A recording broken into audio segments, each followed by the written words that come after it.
That is such a cool little car.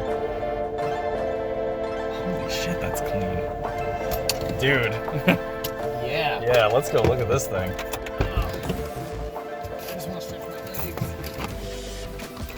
Oh, that is adorable. Wow.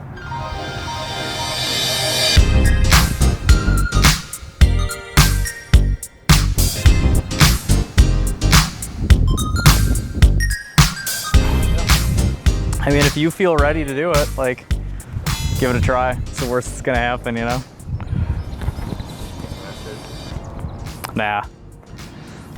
I'm Jake, I'm from Duluth, Minnesota, and really kind of started falling in love with some of these classics years back. My wife and I, we went to back to the 50s. She comes from a hot rodding family, so for her, she's always been around these things. So it was really kind of cool that me being a car guy, mostly with imports, she kind of opened me up to a little more of like the hot rodding scene and kind of classic cars. So we went back to the 50s, and we couldn't necessarily agree on any one particular car that we both loved and felt like, oh my God, we have to have that. Because I tend to like cars that have like a little more modern lines, and she loves like the super classic look. Until we came across a Ford coupe, or shoebox Ford. And it really appealed to the both of us because of it being sort of a blend of being like really classic, but also having like some kind of modern lines in that it's really smooth. So a history with the car really kind of comes down to this really neat experience that wife and I, we went to a classic car show, and we both just sort of had this epiphanous moment of like, oh my gosh, we love these. We'd love to own one day. And so here we are. This was kind of one of those sort of spur of the moment situations where I wasn't necessarily looking to purchase one of these just yet. The plan was to definitely get one in time. We didn't know if it was going to be 2019 or it was 2020. We didn't know if it was going to be a couple months from now, whatever. We didn't know. But we knew that it wasn't, we weren't planning on doing it this soon. So the wife and I, once I came across this thing on Craigslist, or rather, excuse me, Facebook Marketplace, I had to show it to the wife because it just kind of checked all of the boxes. So we, once I showed her, she was like, uh-oh, like we might have to move on this.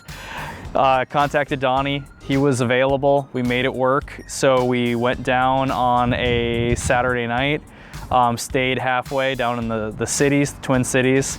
And then we drove down the last like 3 hours that morning, and then made the whole 6-hour trek back that day. And it was an interesting experience. So no sooner than we started like leaving Boone, Iowa, there were like kind of funky little hiccups. Every once in a while you drive along, and then all of a sudden the car would just hesitate. Like it's as if every cylinder was shutting off for a moment.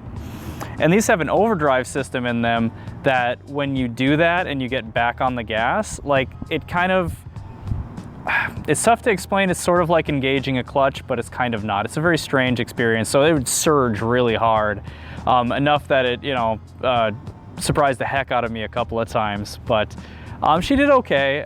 We made it most of the way back. After the car broke down on the drive back, we got it back to the garage, and we did a little bit of diagnostic work. We figured out that it was definitely the ignition system. The points actually collapsed completely, so it was like closed the entire time. So of course it's not going to run. So we just went through, and because it's a 6 volt flathead V8, it was a whopping like $120 to replace every single ignition component in the whole thing. So we just did the whole thing. We got to go through and we got to try and time it as well, and just double check and make sure that's all spot on, because we still have a few hiccups. But so we did all those repairs, and then we'll probably check out the carb here next.